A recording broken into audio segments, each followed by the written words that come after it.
Fantastic, thank you. Okay. Okay. All right, we're here to talk about beach nourishment. Sorry about the technical difficulties. Thank you, Seth, for saving us. John Ramsey from Sustainable Coastal Solutions is going to talk about the project. He's a designer. He will give you a brief overview of the project, and then we'll talk about some of the logistics of how it's going to happen and what it will look like. So I'm going to turn it over to you. Okay, thank you. So I'm just here, if you were at the last presentation, some of these slides are going to look similar, but we have put this out to bid now. We are moving forward with that, so we have more of a definitive project as to exactly the scale of what's going to be placed out there. But I do want to make sure that everybody understands the background and what we went over last time, just to make sure that everybody's on the same page and has the expectations as we move forward. So one of the reasons, or one of the ways this came up was an evaluation of existing conditions that's been done over the, probably going back all the way to 2007 for a lot of the seawalls here. Everybody who just walks that beach knows very well that the seawalls are being undermined, that the foundations of those seawalls, the footings are now being exposed. The town's applied for FEMA money on various seawalls to try to get repairs done. It's kind of like a Band-Aid every time you guys have a storm, and especially 2018 was a great example where you had a couple storms in a row, March, so storms that never seemed to end, caused a lot of damage. Obviously over the last week or so, you guys have been blessed a little bit. It may not seem so, but a lot of that stuff was southeast rather than northeast, which is a little bit less from a wave standpoint dramatic, but of course, the tides were extremely high when we had those storms. But through this whole process, we've been looking at these seawalls. The last evaluation that was done by the state that we were involved in was in 2013, and it was called the Coastal Structures Inventory. We looked at all the public seawalls throughout the state, basically. And so the seawalls that are here are what we would call in fair condition, which means that they're nearing the end of their design life, but they are at least functional. A lot of places in the state have D's and F's. These are mainly rated C's. But they certainly need to be repaired. One of the things that's been done over the years is to place stone along the toe. As the beach lowers, we put the stone along the toe to try to protect the footing. Again, Band-Aid fixes, not really a great long-term solution, but it's something that needs to be done in order to maintain the infrastructure behind it. So, when we come to some of these areas, in order to get prioritization as we're looking at things, one of the key things is the concept of an evacuation route or an emergency route. You're trying to get down to Surfside or obviously across Bailey's Causeway in some of these areas during the peak of high tide during these storms is not possible. So a lot of what we're looking at is making sure that what we're trying to do in the long run is make sure that people in these neighborhoods can be accessed during storms, or if you need to get out, you have the ability to do that. So we're not, the whole process, as you guys go through all this in Scituate, you're never going to have the perfect solution where everything's solved. But what we're trying to do is improve the situation that you have right now. So part of that process is kind of looking at what the emergency access routes are and going through that process. One of the other things that the state is very cognizant of is what's called repetitive loss damage. And that's houses that have been damaged more than once and have had FEMA claims. Just so you guys are aware, if you're not aware, Scituate is the poster child. It has the highest repetitive loss claims of any town in Massachusetts. So you guys have the most damaged properties and the most claims. I do want to point out that there's a lot of people who don't claim damage on FEMA insurance. A lot of people just self-repair. So the FEMA damage numbers are usually well below what the actual damage is. But this just gives you an idea. In this area, all the red dots are, we're trying to keep people from actually saying whose house it is for privacy reasons. But you can see that there's a lot of houses. And all those houses have had repetitive loss damages that have been claimed in FEMA. In total, since 1978, and the FEMA went into effect after the 1978 storm, so the 78 damage from the 78 storm is not included, which is obviously the storm of record here. Actually probably the Portland Gale in 1898 is even more of a storm of record, but this area wasn't developed at that time. But you get the idea. We've had about $11.4 million in claims just in this in the area of the project footprint, basically. So it's been quite a bit of damages over the years. And actually, this is just a picture of one of the houses that had some damage, all ice covered, et cetera, in June in 2015, which was not, it was a good sized storm, but not a substantial storm compared to 2018. So in addition to all that, the town obviously is also doing infrastructure fixes. And this gives you just some quick numbers for NEMO, what was done on Glades Road, Surfside, and Egypt Beach. This project obviously doesn't extend to Egypt Beach, but just to give you an idea, just as one quick storm, you're dealing with utility fixes, roadway fixes, some quick seawall repairs, but just kind of more cosmetic than anything else. No major work. I know right now the town is also looking at doing some revetment repairs just north of where the Nourishment is going to be placed, and that's a FEMA project that will, I believe, $7 million as well. So it's, these are not small projects when that type of work is done.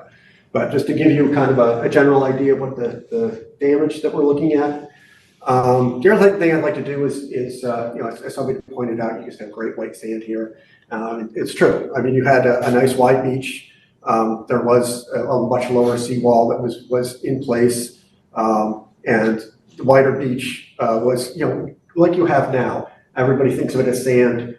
It is kind of a mix of sand and gravel. What happens in the summer, the calmer summer waves, and I'll talk about this in a minute, bring on the finer sand over everything, and when we get back to the winter, we have that kind of, everybody thinks the gravel piles up, but basically the sand moves out and the gravel is left behind, and that gravel kind of armors the beach in some way so that the beach doesn't lower as rapidly. So if we just put sand out there, what we're going to end up with is it's going to disappear very rapidly.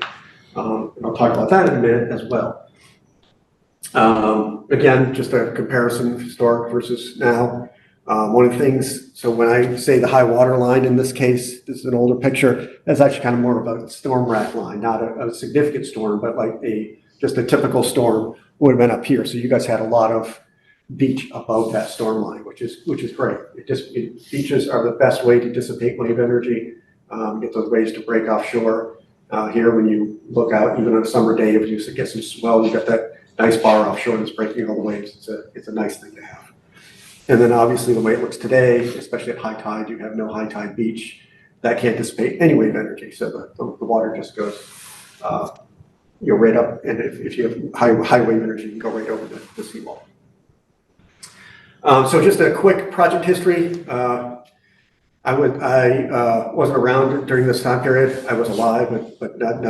But 1967, there was actually a relatively large project that was done by the Army Corps of Engineers. What the Army Corps typically did in those days was went offshore, dredged sand, put it up on the beach. They didn't think about whether the sand was kind of the right kind of sand. They just found it. And generally in this area, because of the way the soils are, offshore has very, very fine sand. So they pumped very, very fine sand up here. A couple of years later, it was pretty much gone. But for a couple of years, it provided some beach. The other things you'll notice, the proposed sand fill was just a slope. There's no kind of, typically when you see a beach, it kind of goes out flat and then drops down. They just put a slope out. Again, a lot of things have changed design-wise. But just to give you an idea of the scale, that was about 160,000 cubic yards. So that would have been about 7,000 truckloads if they brought it in by truck. So it gives you kind of the scale of the type of project. And the reason why they did that, Phil, was, even when they started doing the seawalls, as time went on, the beaches continued to lower in front of the seawalls. And even by the 1940s, they're already documenting that they put started putting a lot of money into repairing the seawalls. So, what you're doing now is not anything new. We've been doing this for decades. And so this is just kind of a regular process here. Through that process, a good thing happened, or maybe something that simplified things. When the Army Corps did their project, the town actually did a land taking of the property that was seaward of the seawall for the length of the project. So that is all now public land. Everybody uses it now for their beach. There's a public beach, but that allows public money to be used for a project. So if this was private beach, it makes it much more challenging. If it was a private beach, people would have to sign over public access easements in order for public money to be used. And so we don't have that issue because in the footprint of that beach nourishment project the Corps did, we have the ability, that's a public beach. So it made my life a lot simpler. I like simple, if it can work for me. I'm not going to go into this in great detail. I think anybody who's lived here long enough, you guys kind of know your geology, but in general, you have some rocky headlands on either ends of the beach. The sediment varies. You have sandier beaches some places. You get down to Egypt Beach, it tends to be what we call cobble, which is, can be anywhere from, 1 inch all the way up to, 6 or 8 inches, but generally is sandier towards the bottom of that berm. But more cobbly up on top, and obviously the town has brought in more material to fill that as well. But over time, you do have long-term erosion, and the erosion rate is actually relatively low. But the reason why your recent erosion rate is relatively low is because the seawall fixes it. The shoreline can't erode. If you look back historically, if you go back to the 1800s to like the 1940s, the shoreline was moving at a higher rate than that. And you see that from how wide the beach used to be and how narrow it is now. But once you get to that point where the beach can't move anymore, when we're trying to map shoreline change, we don't see much because it just can't move. And so what's happening is it's just lowering, basically your beach is just lowering in front of your seawall. It's still supplying, that beach is still supplying some sediment. And the other thing I'd like to point out, and again, this is, wish this would come out better. It's much more dramatic in a big picture. This is up in Short Beach in Winthrop. This was on almost a dead calm day. That just kind of happens when you have these seawalls where you have this long swell that comes in. It's a beautiful dead calm day, and that wave just goes right up the wall and over. So even it's just kind of that example. But seawalls are great at protecting the upland and giving you something. But what really happens is they create a lot of wave reflection, and they actually kind of exacerbate what happens in front. So when those waves reflect off the seawall, they actually scour your beach faster. So that's just kind of an example, just in a calm day, what can happen in some of those conditions. So this is your coastal engineering 101 type thing, natural shoreline, beach width. After you get erosion, the whole landform just moves landward. The beach stays the same. You don't have any development that's needed protection. So this is basically a natural system. When you get to an unnatural system, you put the seawall in. When the beach starts eroding, what ends up happening is it just gets deeper in front of the seawall. Your sediment supply is gone, and so that's really what a lot of the story of the Massachusetts coast is. We've kind of lost our sediment supply that used to naturally supply the beaches. And because of that, we are just kind of exacerbating things in a more rapid rate.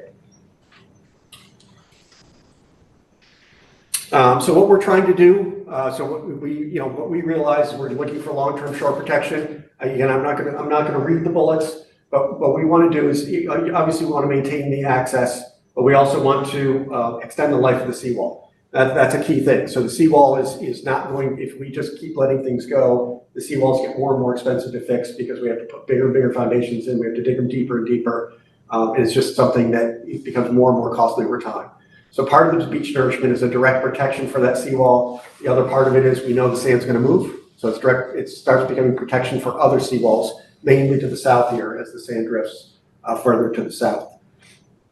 And then from a coastal resiliency standpoint, I just wanted to talk a little bit about that. A lot of people who have seen dredging projects, maybe up at Cohasset or Scituate itself, a lot of people put sand on the beach for, just placement on the beach because it's a beneficial use kind of thing.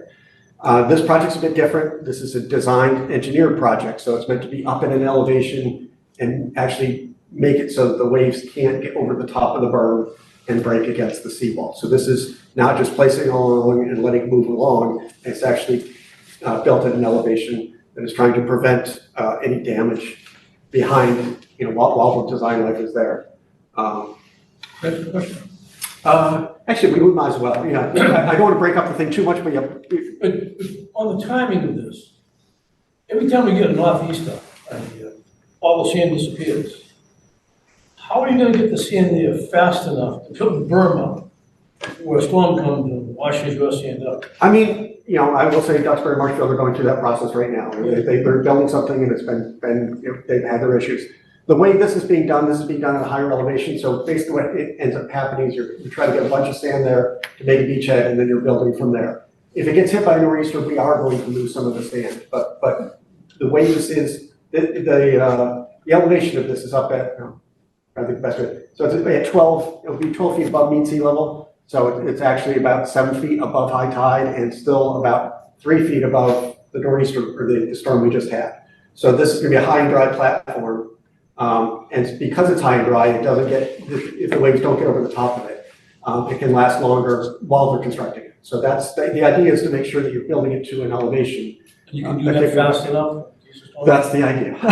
This is gonna be, I mean, if these guys move, it could be about a 2-month effort. It's I'm assuming this is basically gonna be a February to April, but my guess is by the time they get going, it's gonna be more, tail end of the winter, and they they build all the way through April to May 1st is when they have to be off the beach. So this is going to be that time period. So it's a little bit at, the tail end of the nor'easter season, hopefully. And we're just, believe me, I'm fingers crossed. I will say, just so you guys know, from a permitting standpoint, we have to do these projects in the winter. The summer, besides the fact that you guys don't want to deal with it in the summer, the other side of it is that there's always fisheries issues in the summer. And they don't want us, there's various fish spawning and just using the nearshore area. So our window that we can construct is basically November 1st to May 1st. That's what we're stuck with. So, so the full project, if we were able to do it all, is 2,900 feet, over a half mile long. We don't have the money for that, so I'll talk about that in a little bit. But this would have been, it would have been a 2-year project. If all the money could come in, but it was 240,000 cubic yards. That Army Corps one was 160,000, but that would be the ideal project if we could get it done. This is approximately 6 months, but to be honest with you, it's a 2-year project because it would be 3 months to 2 separate years, and they might not even be. And I'll talk about phasing if we ever get to that point of how we would do it. And now we looked at that when we were looking at the design. But obviously these are very disruptive projects. I'm not going to kid you, and I will show you some pictures later on about the project we did in Winthrop, which was even larger than this. It can be done. It's just it's extremely. I urge you patience because unfortunately they don't really let us dredge offshore anymore. So we really kind of are stuck with trucking for the most part, and that's why you see the projects the way they are. And it's from a design standpoint, this is something that lasts about 10 years, and then you have to bring in some nourishment. But even if you let it go after 10 years, I will say the Winthrop project has been there since 2014. I would say about 75% of it's still left. So it's still doing fine. People are actually talking about flooding in the backside of Winthrop, but not the front anymore. Go ahead. I'm very familiar with the Winthrop project. I grew up there. I still have family there. I think the beach, unfortunately, is ruined as far as a resident of the town of Winthrop. You can't go to the beach there anymore. Because of the cobble. The cobble, the grass, the piping plovers that have nested. So I would say 90% of that beach is not accessible to the residents. And that's my fear. If you're building up Minot Beach to a level well above the sea, the ocean, and piping plovers come in, then the residents aren't going to be able to cross that part of the beach because, as we know, the birds win over the humans. Sorry. No, that's fair. It's a fair question or a fair comment. You've seen the Winthrop Beach. I've seen Winthrop Beach, and I will say the Winthrop Beach is a different, it's a different animal. So from a standpoint of the cobble and stuff like that, I know the residents were upset about that, but it's really, aesthetically is very ugly. Yes. They ruined the beach. Yeah. But from the standpoint of the plovers, there's nothing any of us can do about that. The plovers show up, they show up. It's Well, it's because the land was built up, so then they could nest there. Where they can't nest on Minot Beach now because the ocean comes in all the time. And right. And that's the thing. So, I mean, if I don't even know how to answer that question. Yes. In the issue of, I mean, in order to provide a shore protection beach, I needed an elevation that unfortunately would potentially allow birds to come in. Right. But the residents of Scituate should be aware of that we could lose access to Minot Beach if these birds start nesting there. And they would barricade it off. They've done it in Cohasset recently. We all know about Duxbury. And Duxbury, and it's a problem. And it's an issue. So I mean, I think the thing is that it's fair to make that, an understanding. If plovers do come, there is an issue with that. Yep. Generally, the one thing here, because you have so many different access points, typically the plovers don't nest everywhere. So there is probably going to be a pocket here where, like Winthrop Beach, it's really behind the Five Sisters where the plovers nest. And that's where everybody wants to access, so it's a little bit, everything's focused on one spot, I guess is the issue. Which is where all the sand is on Winthrop Beach. Well, that's where you're putting the sand where actually everybody, All the public Public use. access. public Right. access is, and that's where everybody sits right there. So, Well, it's you either can- that main area or all the way down, To the north side, other end, but no one's really stays in between that because of. And then the one thing which will likely change is, obviously you have no beach at high tide right now, but the one thing will change is, obviously there may be an area where the plovers nest, but there are going to be those slopes going off to the side, and you're probably going to have more beach that's intertidal everywhere, which is good. Then those areas won't be cordoned off because it's intertidal, and it's just so. But it's going to be less intertidal. Right now you have absolutely nothing at high tide. Then you might just have a narrow strip at high tide, but the plovers aren't going to nest within 2 feet of, there may be places along here that you can actually sit and recreate without being plover, because they will just, they'll mark off the actual plover nests and have a cordoned off area. Now, you say this renourishment that you had here is good for 10 years, but you're only doing a quarter of it, you're not doing the 250. Right, and I'll talk about that. 230,000, so that's gonna be knocked down. And it's going to be, right, it's going to be knocked down quite a bit, and I want to be, and that's the thing, is this, if a follow-on project to this isn't, and again, I'll talk about phasing, et cetera, but a follow-on project isn't this design life of this isn't going to be that long, and again, if there's any plovers, that they might be here for a year, maybe two. I would guess after that, the beach is going to be low enough that they're probably not going to want to nest on it anyways. You mentioned earlier about how the fine sand washes away in the northeasters, but it comes back again in the spring when the storm shift. And I'll talk about that in a minute too, if you want me to. You wait. You're ruining all my slides. Sorry. I want to make it easy to beach. Yeah, I understand, yeah. The plovers at the Spit have been there for 50 years. I mean, I was on conservation Sure. in the early part of this, 2005. We were putting that, protecting them then, and people could walk around them because they're usually about a foot or two above high tide. And so there still is, depending on the slope of the beach. Right, and the thing is, the one thing I will say, the Spit, whether it be the Spit at the end of Third Cliff or on the north side of Fourth Cliff, those spits are perfect for plovers because they overwash all the time, and that's what plovers like. This beach, it's going to have a seawall behind it. It is not the perfect beach for a quote unquote plover, but doesn't mean that they won't. I'm be honest with you. I know that they tend to nest wherever they want to nest. But at the same time, they do have other places in town that are probably more favorable to them. Where you take someplace like Duxbury, that whole thing is just they love that. Duxbury Beach Reservation is just the ideal habitat for them. So that does create some huge problems. But yeah, again, it's a good point, and I appreciate it. And I will say that plovers come. That's the rules are the rules. That is what it is, and people should be aware.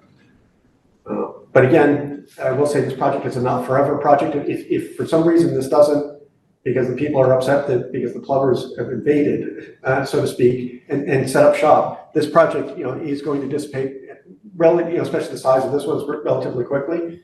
And therefore, it may be an inconvenience for a little while, but I don't think it's going to be that much of an issue. And I would, again, this is going to be kind of a little pocket. Plovers will tend to find a beach that is more territory to play around it. So I won't say they won't come, but this is not the ideal spot. And I will say, by the way, the plovers at Winthrop showed up before we did the nourishment, like the year before. Like really.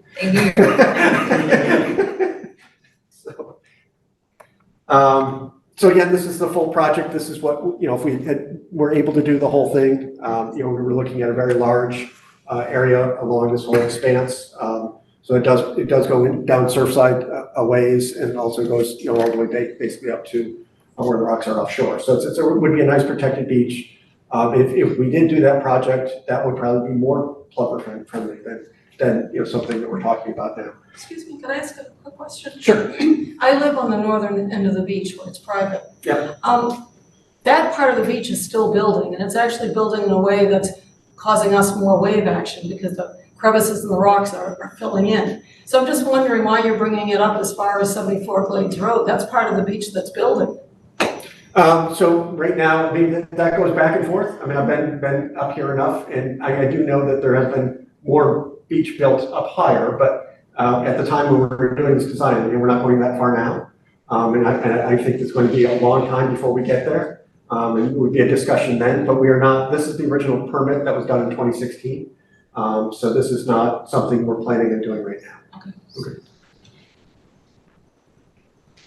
Okay. So that, just a quick kind of aerial, unfortunately colors don't come out very well, but basically that this would be the sand line and that's the high tide line, to just kind of give you an idea of what the whole project would have looked like.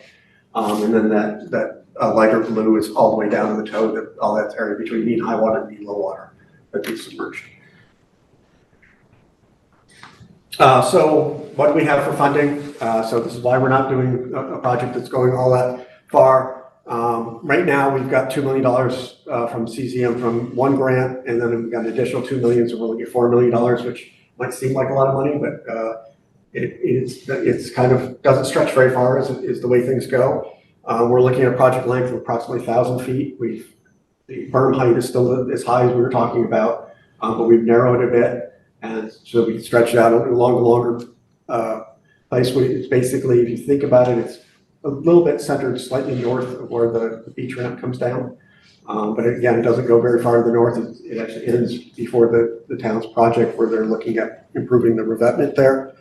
I talked about the full project's 240,000. We're looking at 52,000 cubic yards right now. And we have a construction window right now for 3 months because by the time we get this contracted, it's going to likely be early February. And we can work. You can't do any in-water work after May 1st or after April 30th, I guess. So, anything that they're doing after that is just going to be grading stuff up of that. And I think we're talking about the contract is to end by May 15th. So before Memorial Day, they'll be long gone. And so I'm going to pass around that sediment sample, but I did want to, talk a little bit about that. So, this is by weight. We're looking at 75% sand, no more than 25% gravel, but it's likely going to be 20% gravel the way the specification is written. And that gravel is basically around 1 to 2 inches. So there's a lot of that in the beach that we see in the winter. We sample both summer and winter, and what it ends up happening is we want to make sure that we have that gravel component, and I'll talk a little bit about why we want that in just a couple of minutes, but that is what is specified. I will say what we're looking for is what's quote unquote compatible with the beach, because we want the beach to perform the way it has in the past. So this is what the project looks like. And again, this is a plan view, but at least gives you an idea where the ramp is. This is the high part of the beach. It's just that size, basically, that goes out about 60 feet. And then it slopes gradually in all directions. So that gradual slope. And again, the waves are going to rework that slope to whatever it wants to be. But again, this part is going to be up about 12 feet mean sea level. So it is, it's not quite as high as Winthrop, but it's pretty close.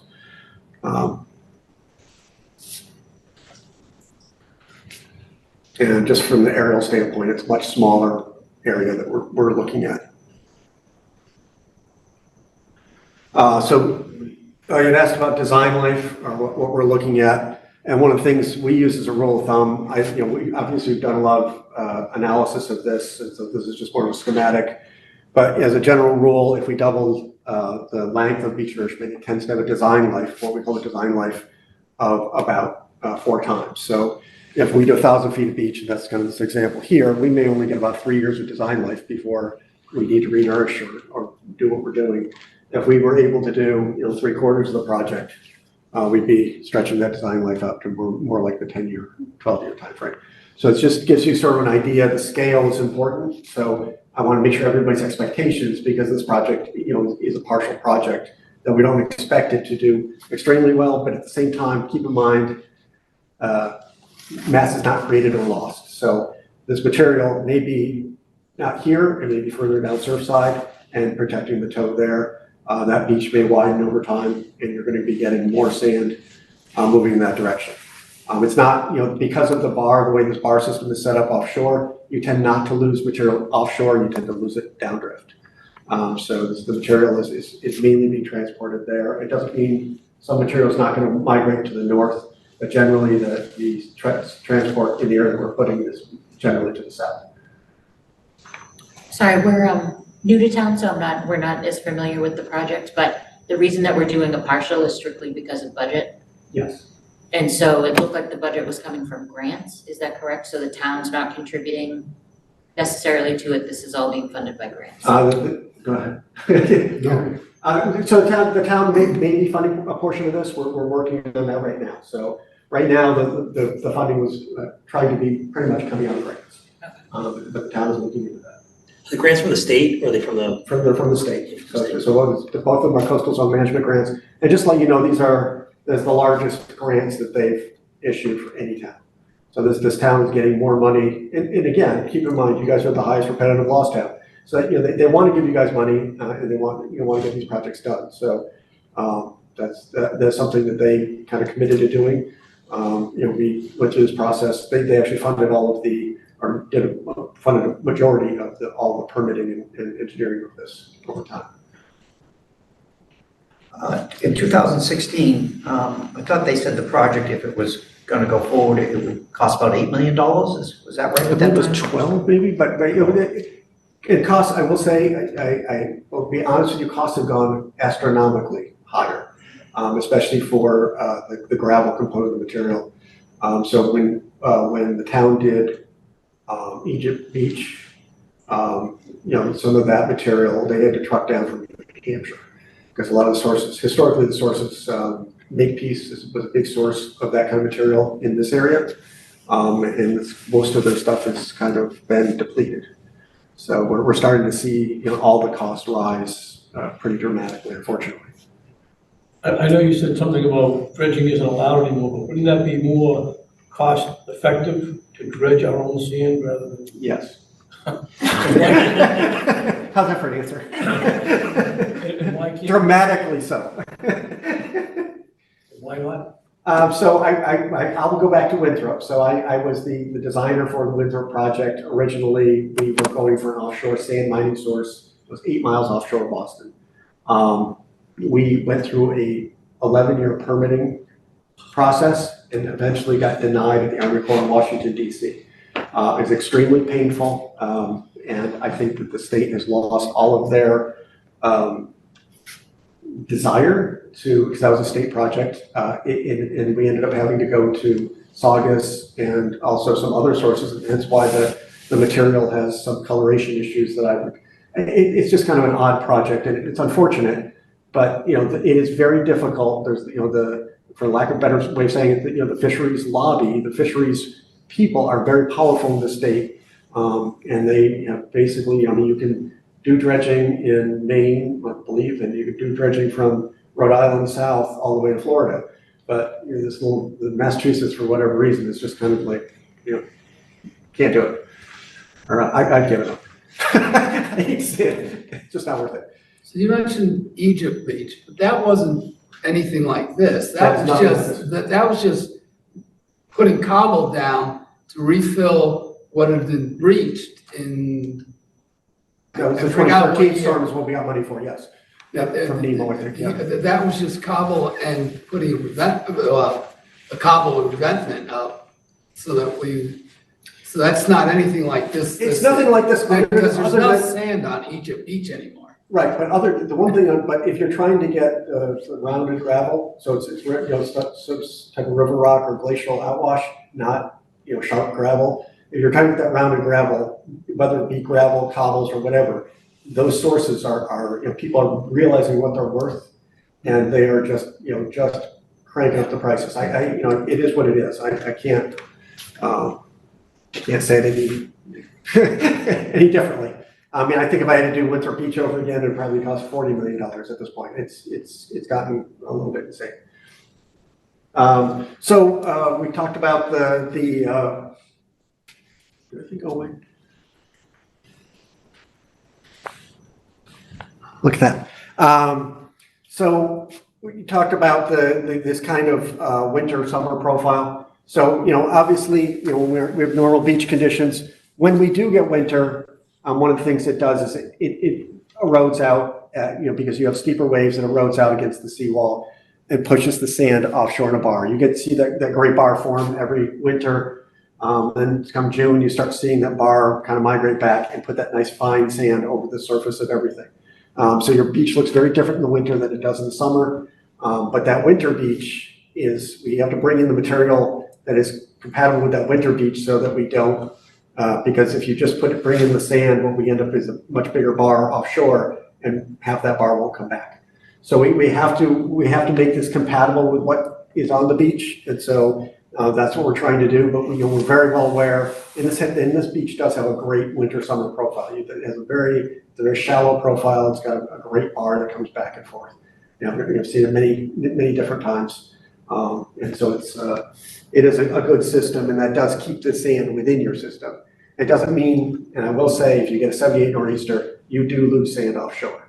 But for the most part, typical nor'easter, it's just put it out in the bar and then it comes back. The bigger storms, if they're dramatic storms, the waves are so big that they can pull the sand further offshore, especially if the storm surge is very, very high.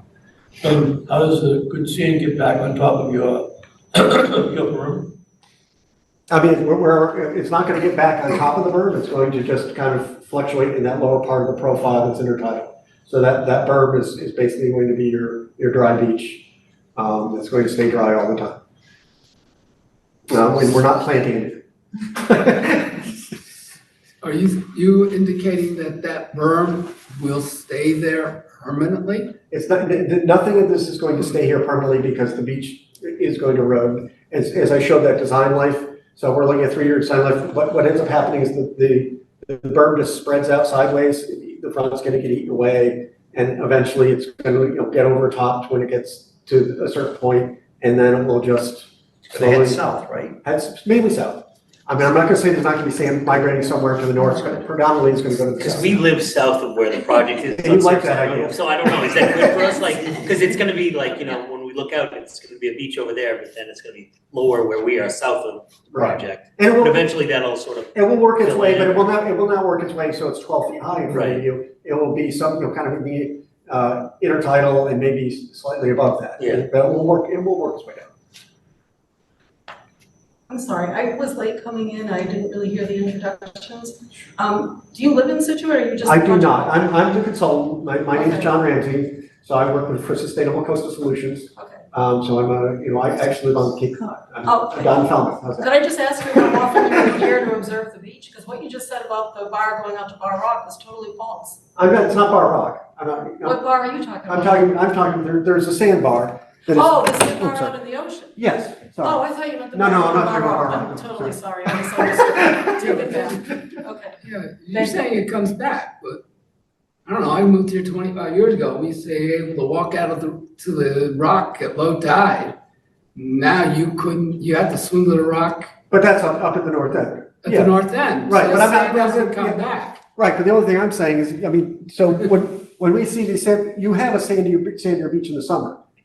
And that sand comes Yeah. back from what's being Right. stored offshore, so But that's, it's a net Yeah. loss year to year. year to year, it's definitely net loss. Oh, yeah, yeah, there's no doubt. I mean, that's why your seawalls are exposed, the Tonga seawalls are exposed, because you are having a net loss, and that's why we're trying to resupply sediment.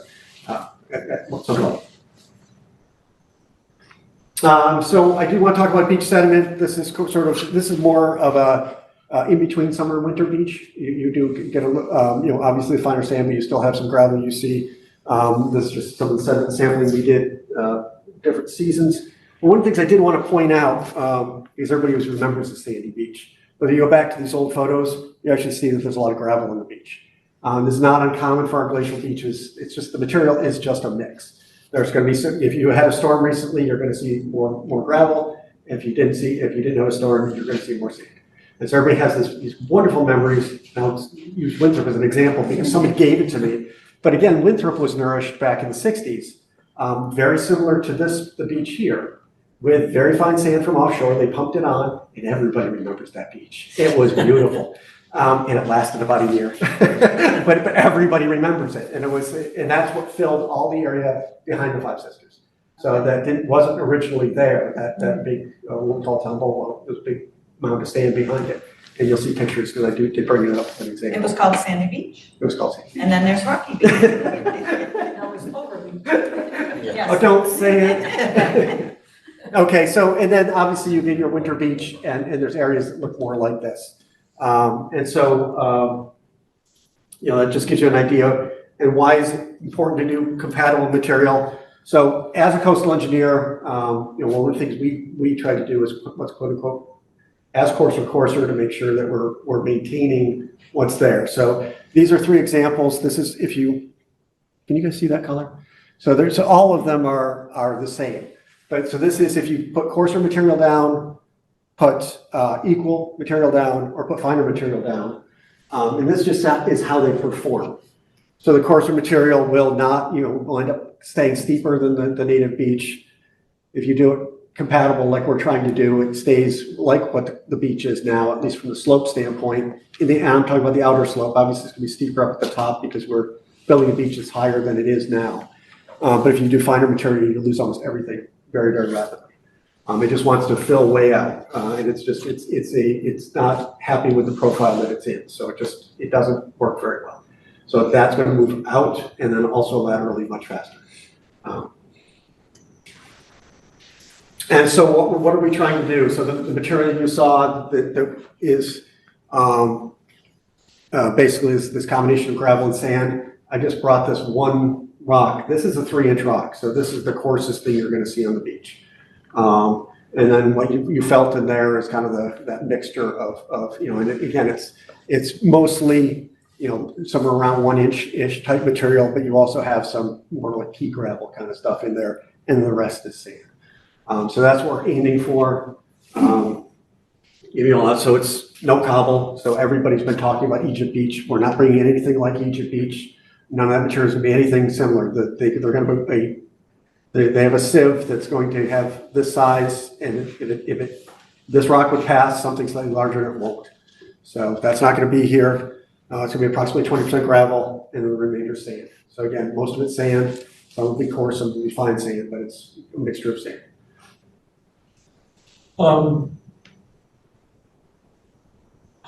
You're saying this would last about 3 years, but just this week, if you looked at Glades, that little storm we had was throwing up rocks the size of a football onto Glades. Yeah.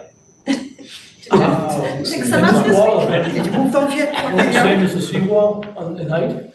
But say that again? Aren't you gonna build the sand up so it's almost the same as the seawall? That's a little bit lower than the seawall. I think the seawall's at 15, it's about 3 feet lower. And isn't that gonna take a pounding from these storms? So basically, the way these beach nourishments are designed is they're meant to dissipate wave energy. A flatter slope dissipates wave energy much better. Right now you have no beach. So what ends up happening is your large wave is allowed to get right next to the seawall, hits the seawall and with a lot of velocity, and is pushing things up. This beach nourishment is going to break the waves on the slope of the beach face. So it's not so that it's at a high enough elevation that it can't even, at least initially after it's built, it's not even going to run up to the seawall. After a couple of years, it's going to start being able to run up to the seawall, and then you're going to start seeing it lower and go away. But that is the idea is that, and again, it depends if you're going to continue to re-nourish and maintain these types of projects. But that's, this is kind of a, for lack of a better way, we just don't do a lot of beach nourishment up here because it's so expensive, because we can't dredge from offshore. But again, I think the state is, trying to see if we can pull this off and get a couple of these projects built. Winthrop was, again, it was a good example from a shore protection standpoint. It's not a great example from but maybe the better example from a recreational standpoint is Revere Beach, which was done in 1990. They haven't added a stitch of sand since, other than some dune work up at the north end. But that's, that has lasted since 1990. That was about a 700,000 cubic yard project. Didn't they also put some lots on one end of it? No. Oh, I'm sorry, I thought Revere Beach did. No, not at all. I don't think any WADs have been permitted in Massachusetts. You were talking about wave attenuation devices? Yes, because we had a talk by a man who was very involved with them, and he was talking about Revere Beach and the WADs that they put there as an experiment. I've not heard any, I'm usually on top of all that stuff, but. Yeah, I'm sorry, I don't remember the dates. I mean, I remember the percentages, but I don't remember the Yeah, dates. I mean, I will say, so the state had 2 experimental projects, that they permitted. One was in Plymouth, never got built, and the other one ended up turning into part of Winthrop Beach, where we excavated the sand from behind the Five Sisters and put it down at one end. But they were trying some concepts, they were throwing some of those out, but the state never bought off on it, so. As far as I We know. tried to get some here and they wouldn't go for it. But Right. That is sort of. And I know, what's that, Fred Dorr? Yeah. Yes, I've yes. talked to him quite a bit. Yeah. So, just giving you guys an idea of the truck route, we're not specifying how they get to, Route 3A, but from 3A in, obviously, there's really not a lot of choices, so it's basically Gannett Road all the way down. So it is going to be, a number of trucks, it's probably 40 to 60 a day, I think we showed, in order to get this material down there. It's not. It starts, and what basically the way we've set it up right now, then that may change depending on how things work out with a contractor. But right now, they're not able to leave Route 3 until 9 o'clock in the morning just for school bus issues. But whether that lasts or not, we're not quite sure right now, but that's the way things are set up. You have this confined timetable. Yes. I watch the guys when they try to rebuild the cement stairs and they fight against the tide. I live just off of Gannett, and when big trucks go down, because they haven't maintained the road properly, they'll hit some of those dips, and you'll think someone's coming through your front door. This better not go after like 4 o'clock in the afternoon. If you're trying to match the tides, you can't have those trucks going down Gannett at 9, 10 o'clock at night. Nobody. We're not trying to match the tides. I think that, and that's one of the things that, so the way these are built, and I'll show some pictures from Winthrop, the way basically you end up building a beachhead at the elevation, and then they're just dumping sand throughout the day. The only thing that they may do as the tide drops is just push it out and grade it. But they can bring in sand all day long and just put it up on top of the berm. It's not. Even though the tide's there? The tide, this thing is going to be so high that it's not intertidal. The high tide is about 5 feet mean sea level. This is going to be up to 12. So, once this is established, the first part is established at 12, they basically have a platform that they can just work from and keep pushing stuff both north and south off of. That's the way these are typically built. So there'll be no trucks on the off hours? Right now, it's 9 to 4 is the way it's set up. The one thing we did say, if it gets towards the end and we're running out of time, they may work slightly later, but they're never going to work at night. It's always going to be daytime. So, but I will say, if we're getting behind schedule in April, I'm sure that there may be some discussion with the town of extending that to 5 or 6. But I don't see us going to 10 o'clock at night or something. That's not the works. And there's no reason for it to do that. These guys want to work in the day, and it's not that type of project. It is a compressed schedule, but it's, with the volume we have, it's very doable in that time period. So I get into, again, I don't want to waste a lot of time here, but obviously one of the things we're looking at are all the potential impacts, noise, air quality, traffic, et cetera. Everybody's well aware of these issues. We'd be sitting down with the contractor, making sure that they are following all the right protocols.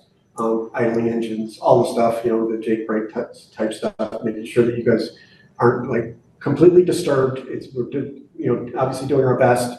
Obviously the biggest issue is going through downtown, North Scituate is probably the biggest concern once they're past that. We also have in the budget for this is we have costs in there for police details. So, certainly if any of the issues come up at traffic issues, there will be police details guiding the vehicles and making sure. Is it just Gannett Road involved, or is there going to be other roads? There potentially are going to be obviously other roads. You have to get into Scituate somehow, but we don't know how they're coming in. We don't, and chances are what they're probably going to do is they're probably not going to always use the same route, into 3A, so that their heavy traffic, the 40 to 60 a day will be on.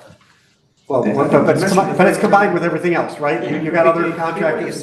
I heard it's going to be 2,500 truckloads. It's, I don't believe it's quite that high, but it's, because the project's 52. I think I saw that in one of the. About 20, yeah, you're right, a little over 2,000, yeah. So, but it's over a period of almost 3 months. So again, we're looking, you're right, it's about 22% of the volume right now. So it's I want to be honest with you guys, it's gonna rapidly adjust. Everybody always says when they Nourishment, when you first put it out, everybody's like, oh my God, it's gone in a day. It's not. You certainly are gonna have, it's gonna take them a while to get this beachhead type thing that I'm talking about established. But once that's established, you are gonna have some rapid adjustments. The adjustments are gonna be kind of offshore as the slope adjusts and equilibrates, like we saw that kind of push offshore of the native material, but you're also going to get losses to the sides as well. It's just natural when you put a perturbation out in the ocean, it's going to want to move along shore. You may see some scarping, depending on how the storms come. It will be regraded, and we may be knocking down the berm crest right at the end, just to make sure that, once we see how this is going to be performing as this is going on, but the scarp it would probably only be something about that high anyways. As I said, the north and south ends will erode more rapidly, but I want everybody to keep in mind that it is still providing protection, that concept that it is moving along to other portions of the beach. To the south is, it's going to provide some better wave breaking there. And the other thing I want to talk, about the phasing concept. We're always planning on doing this project, knowing that we're not going to get 12,000 trucks down here in a season. That looking at this as phases. So we were originally looking at a phased approach. We were trying to do 50% each time, but again, still a big project. Where what we looked at is do 50%. This is just the drop in volume over time, and then over that next year adding material again, and then you basically end up with the same design life by doing a phased project. So it may be 4 times of a sawtooth, but again, the ultimate goal will be to get you to the level of protection you need over time. So I did want to run just a quick example of Winthrop Beach, and the reason why I want to show this is just again, this is at a larger scale that was done all at once. So this is Winthrop Beach, if anybody remembers, it was the poster child again for everybody. Every TV station wanted to go down there. And once we finished the project, they all went down there and wait a second, I thought this was a great place to look at the waves. But there's just some pictures before the project of what it looked like. And obviously not very different from Scituate. You guys are used to this. But this is typical that road is Winthrop Shore Drive. It's a state parkway. But it's, obviously it was flooded, and because that's the highest part of the land, it would flood there and then rush back down all the side streets down back into the behind. So this area was huge repetitive loss area right behind the seawall, etc. So the Winthrop Beach project got going was talking about this kind of beachhead type thing. It looks, I just want everybody to be aware, this is going to look like a construction project. I'm not going to, I want you guys to, in your mind, to understand what this is going to look like. But this is sort of that idea. You know that there are waves here, they're pushing things around, but they're dumping the material and then they grade it into the shape that we want. The one advantage this project has, we did not have a time of year restriction, so they were able to work pretty much around any season.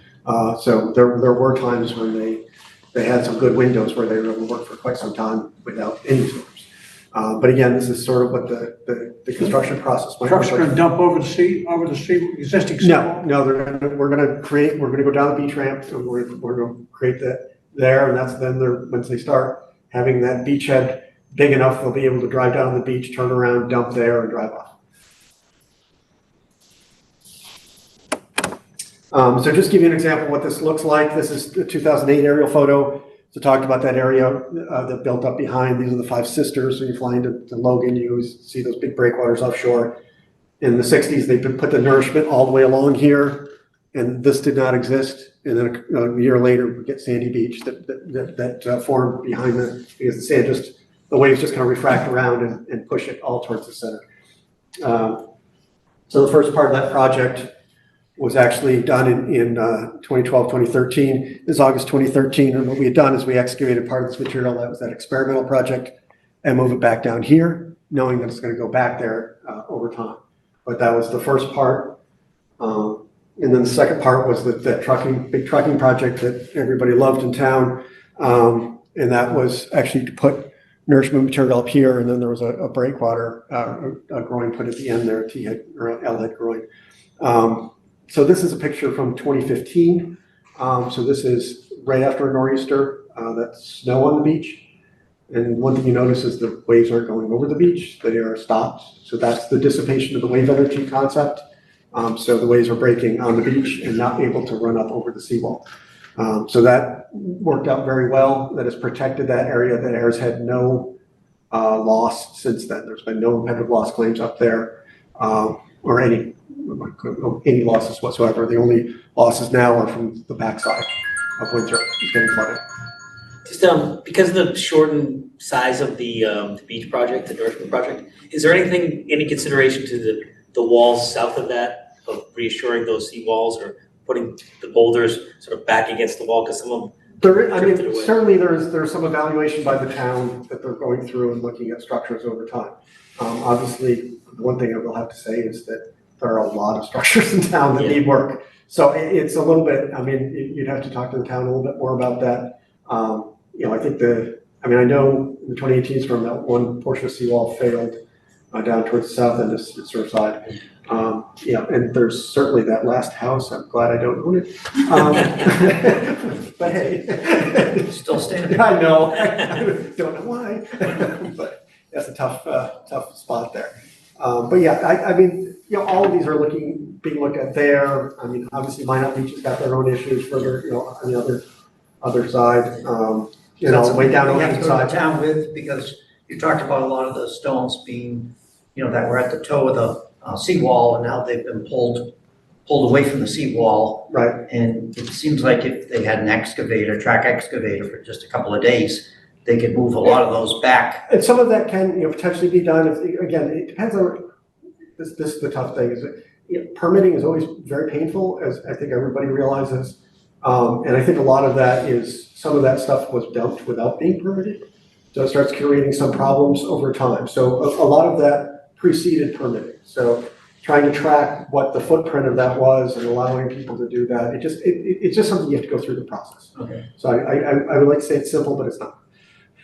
But so that's my last run there.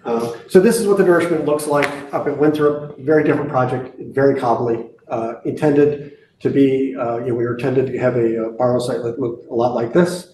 We were not allowed to use it because we were going to dredge offshore. So we ended up with kind of a mishmash of stuff that we brought in. But this is the natural beach anyways, not the sandy beach, but this is the north end, what it used to look like, and all the way to the south end. It was also very cobbly. And this is what it looked like after. These structures are all buried in the Nourishment. This is actually a new structure that was built all the way to the north end. So all these structures are further south there, and you don't see them anymore because all of them were buried in the Nourishment. So the old groins that used to stick out are no longer sticking out. So that just gives you an idea of what that looks like. And again, snow on the backside of the edge of the beach there. So obviously when you're having storms, you're not getting waves up there. And I will say that 2015 storm, after we finished, everybody complained because it was the first time they had to plow Winthrop Shore Drive during nor'easter. The snow never stayed; it would just get washed away. So it's kind of an entertaining little aside. So that's it. So I'm going to throw Sean under the bus. So that's his phone number. So when you have somebody to complain to, that's the guy you call, not me. Speed dial. I'll be up here on occasion, but that's, this is the town, and then there's the website. I think this is all being put on. This presentation will be put on the website as well. It should be easy to find, but if you just, again, if you guys want to write it down. But if I can answer any other questions you guys have. There's a bunch of questions in there. Oh, good. On the Zoom. Okay, so the first one is about reconstructing the masonry gate. What preparation has been done to accurately reconstruct this landmark? And I think he's talking about the. Right. So we're not taking we are not going to damage the gate. We originally were going to allow the contractor to cut a wider swath. We've changed our specs so that they are not allowed to do that. So they have to drive through the existing one, and I believe it's 15 feet wide, 14 and a half feet wide. So we don't have to do any damage to that at all. Okay.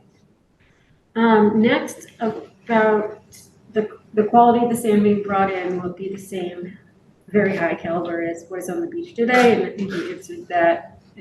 I can do, I mean, the one thing I will say, and people do need to keep in mind, because it's coming from an upland source, the color's gonna be a little bit different, but it will bleach out over time. So generally, these deposits have a little bit of iron in them if they're from upland, so they look a little reddish. But the reddish goes away. So it is gonna be, but it may take, a year or so after it's reworked a bit in order to get all bleached out. But it is the same type of material source that the beach is made of now. The next question is, won't big storms remove the sand as usually happens? How is adding sand going to help that dynamic?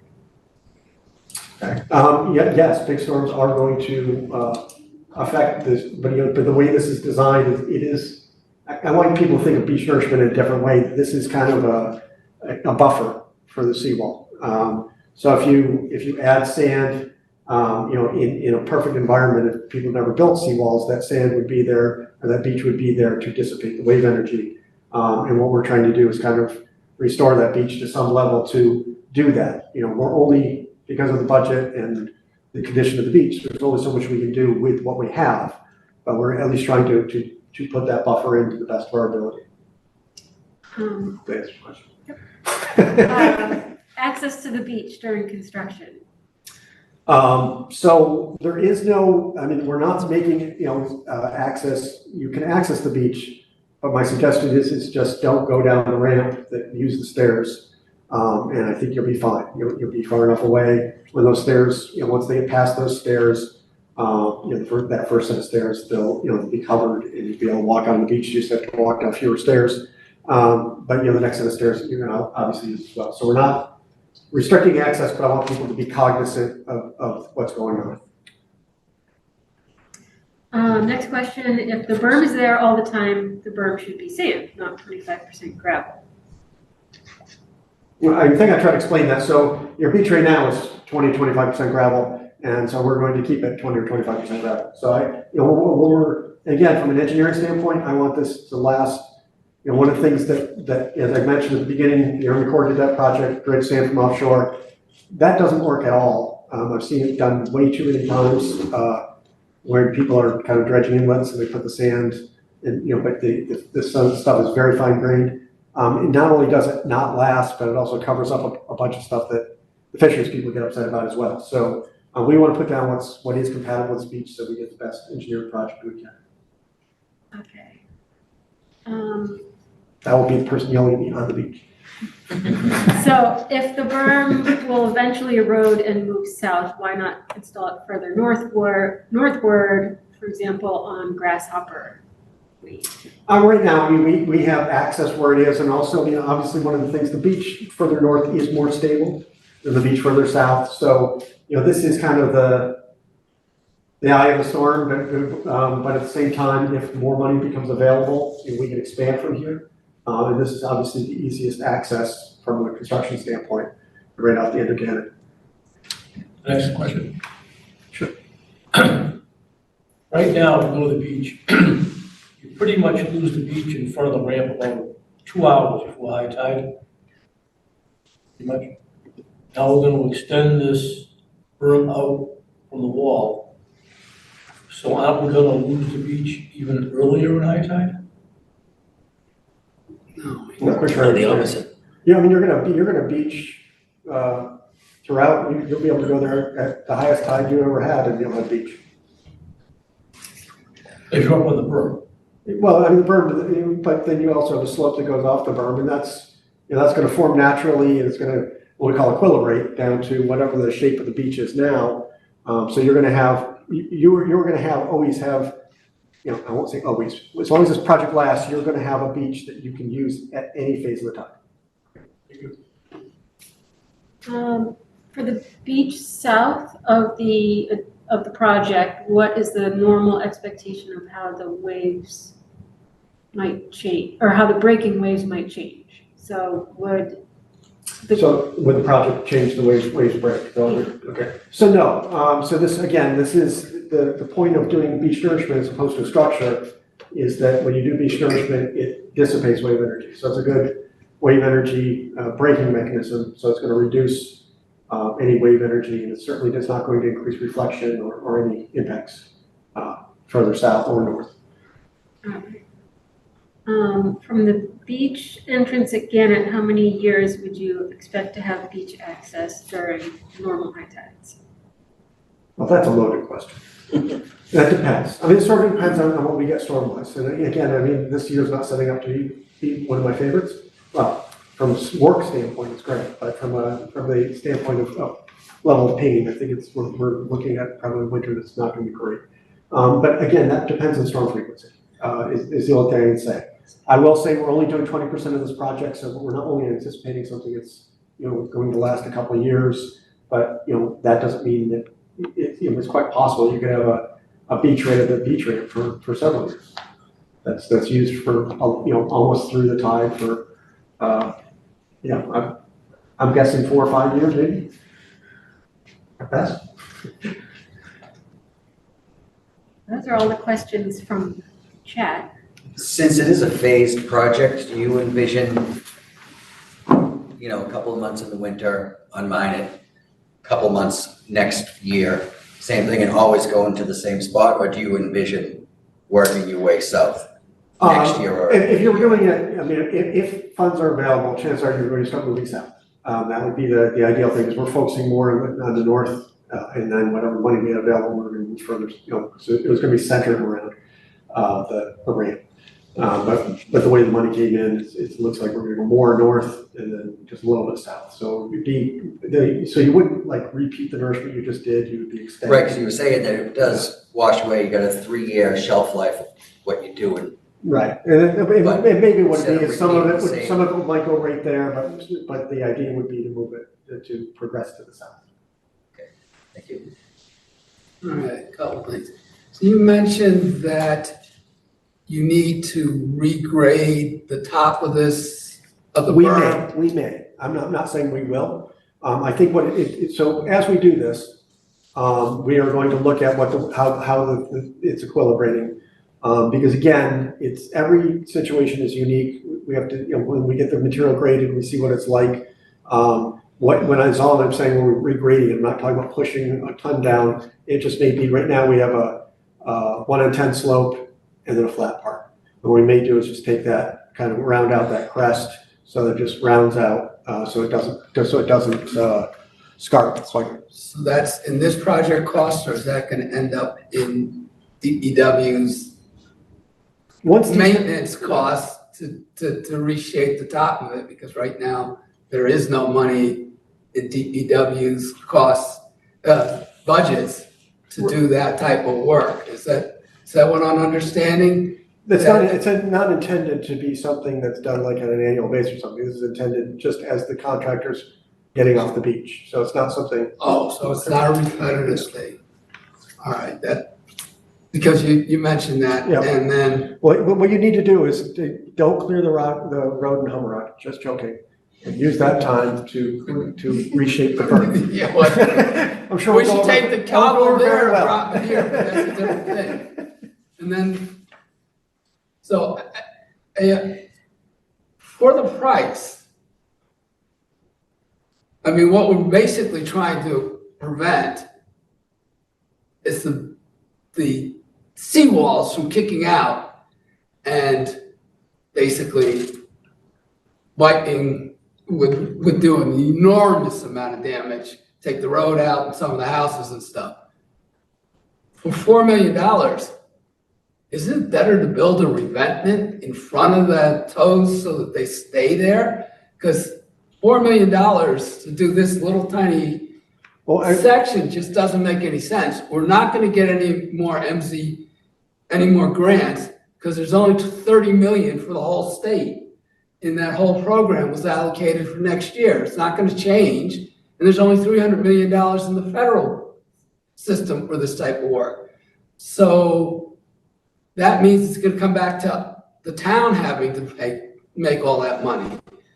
I'm just not sure I see the value of this project when there are better solutions to keep the tow of the thing. I love the beach, but to be honest, Scituate is not gonna have beaches within the next 10 or 15 years. It's all gonna, there's no sand in Sand Hills, there's none at the Kenneth Street. There's almost no sand left in Peggotty. I haven't been down to Hamrock. So I don't know what Hamrock looks like, but, it's, the only beach is Museum Beach, which is in the Inner Harbor. So I'm not sure that this is a good application of spending taxpayer money for a project that's, as you said, only half effective, because or very limited effectiveness, and is never gonna be expanded unless the town wants to come up with, well, this was $4 million, and you said it's 20%, so we gotta come up with $16 million to finish it out with all the other work that we have to do. So that it's, I don't know why and I assume we can't reallocate these grants to put revetments up, right? They're set, the sand has to go there. That's what its intention was. That's why we got it. Yeah, We I had know. this waiting Yeah, I will permanent say, 10 years ago, here. We keep asking for money, boom, then they gave it to us. They have to use it or Now it it's goes. kind of, We have to yeah. use it by June 30th. And then they gave us another one. Said, here's two. We're gonna give you the next one too. Here's. yeah, so I think that, and I will say, having worked here for, 30 plus years doing this, while revetments are, I won't call them a solution. It's, again, when I look at, I've seen a lot of these seawalls designed, I've seen the beach lowering, I see the foundations exposed. If you put a revetment in front of there, one of the things I've seen is the seawalls get undermined anyways, because the way the seawalls were designed in the first place were never intended to have their foundations exposed. So one of the things, just up in Crescent Beach, up in Hull, we're dealing with that situation right now. There's sinkholes underneath the seawall, even those revetment in front of it. So the whole thing's sliding out. So it's, over time, it's fine to keep building up the armoring, but there are downsides to it as well. And those downsides get really, really, really expensive. We talk about like $4 million, a lot of money. These seawalls, right now, the seawalls I'm seeing, it used to be about $1,500 a foot. Honestly, 10, 15 years ago, now I see it up $7,000, $8,000 a linear foot for a new seawall. It is gone crazy. So I want you to keep that in mind. In order to do some of these fixes, you need to take the whole seawall out, you need to put the foundation deeper, you need to filter fabric in there. It's not a small thing, and it ends up being a lot more, over time, it ends up being a lot more expensive. And one thing this is doing, if nothing else, is extending the life of your seawalls, if you get sand down in front of the seawall as it's drifting down. Again, if we had a better sediment supply, and I get it, your beaches are going away, they are everywhere here, but if you have a better sediment supply, it is raising the beach, keeping that foundation covered, extending the life of your coastal engineering structures. So don't think of it as like, okay, it went away here. It does have other benefits, where a revetment is, you're doing it right in that spot and that's it. And then the next spot is gonna fail and I'm gonna try to do it over there. I've been chasing those projects forever. And I am a proponent in a way of beach nourishment, but I do work in Florida where we do beach nourishment. We do a scale that is, puts this to shape. It's like a 1.2 million cubic yard project is one of the projects I worked on. And again, they're dredging from offshore. But they are, if you look at the entire east coast of Florida, it is all nourishment. It used to be structures. But all those people now, they have 150-foot wide beaches out front, and they think they're natural. They're not, they're man-made. And and the federal government puts an ungodly amount of money into it because it's flood protection. All their beaches are public in Florida, so they can get federal dollars. The Army Corps designs those projects, or a lot of them, or consultants do for the Army Corps. But there is, but they have that as their shore protection. That is what they've gone to, and it works well. But it needs to be done. You need to start somewhere. And the state is kind of one of the issues we have with the state is there's so much private property that there's no public benefit to a lot of this type of work. So it makes it much more challenging to do things at a scale. Like Winthrop was an odd example of the state controlled beach. Revere, same way. But that's few and far between in the state. Sorry. No, that's fine, I understand. So what you're basically saying is eventually this is gonna fail. Everything's gonna We fail. I mean, everything is gonna fail. That we do start to need to deal as a town as a retreat scenario, because it is gonna fail, probably in the lifetimes of some of the people that are here. And so, and I don't see this discussion at all happening, because it's gonna fail. I mean, it's deteriorated in 25 years I've been here And to I the think, point where. I think the state is starting to have those discussions, but again, it's how do you do retreat, you know? States have tried it with buyout programs and those types of things, to encourage people to do it. But if you don't do it for everybody, like you can't have two people do it and not the other. I mean, we saw some of the disasters that happened in Sandy, in that area, I think it's on Staten Island, where some people stayed and some people left. And now you've got this whole area where these people that stayed, their houses are fine, but nobody's maintaining the streets, collecting garbage. It's almost like a force out of those people, which is, you know, that's not helpful either, you know, to my standpoint. So I think people are starting to struggle with that and we're gonna have to deal with it. This is, you know, we are. Coastal town. Yeah, your coastal town is the generation that's going to, over the next, you know, 20 years-ish, I think there's gonna be some policy changes that are going to, you know, make that more encouraging. But again, I think there's gonna be funding available to get those people to, you know, because I mean, some of these people put a lot of money into their houses and you're telling them they gotta go is kind of a challenging thing.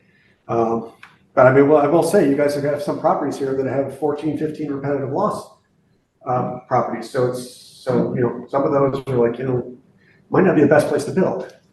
But I swear, you know, after they've been repetitively lost 10 times, they'll sell the house and the next buyer, I don't even if they don't know. I don't know if that's something you have to report, how many repetitive loss damages have you had. But yeah, I mean, I get it. This is a big challenge. But I mean, I think, again, this is sort of, you know, I hate to use the term nature-based, but this is more of a natural solution. This is, I mean, again, other states have embraced this type of thing and it does work.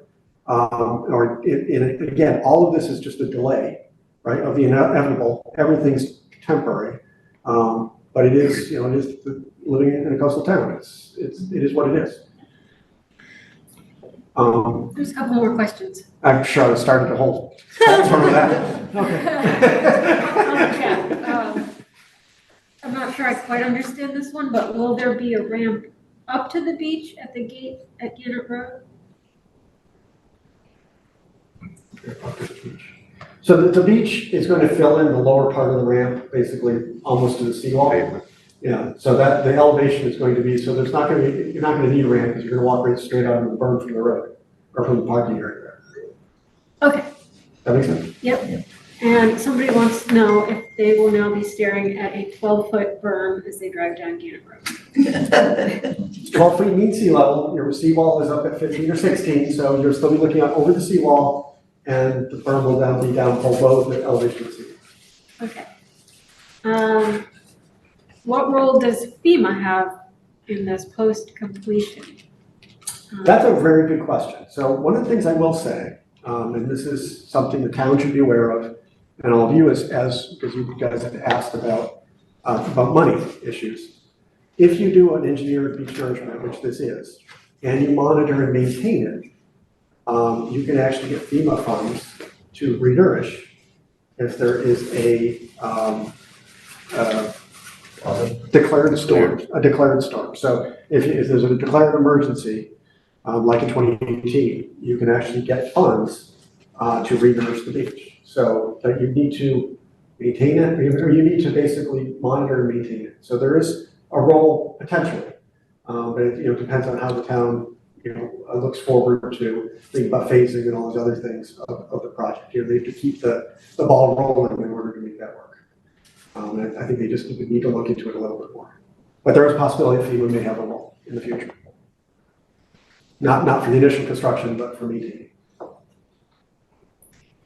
Okay, the next question, assuming that you take the Jersey barrier in front of the opening away when the trucks need access, will the barrier be permanently removed? I think that just means The As Jersey. long as there's safe access, yes. Okay. It will be removed. That's why. The sand was in and out. It was a 4-foot drop, then it was, half the ramp was covered. And we tried to put material there, it lasted for the weekend. And it became a headache, so it became a liability, is what it became. Is the So- Jersey barrier there more to, so people don't drive straight through the opening? No, I and think down it onto was, the I beach? think it was a liability access. It was, okay. Yeah, when it was, yeah, it became a monitoring problem. It changed every day, which Okay. you guys all know the beach Yes. does, so. Yeah. That's what it was. So, yeah, I would say, if there's safe access to the beach, that will be taken away. Although I imagine the storm gate's in today, right, for the winter? Yeah. The metal And chances are that storm gate will remain, I mean, there may be a point where you guys decide to not need it for a short period of time, but I will say that I would expect that storm gate to be in and that the access would be down just a few stairs to the staircase to the north. It'd be your best access to the beach in the winter. one.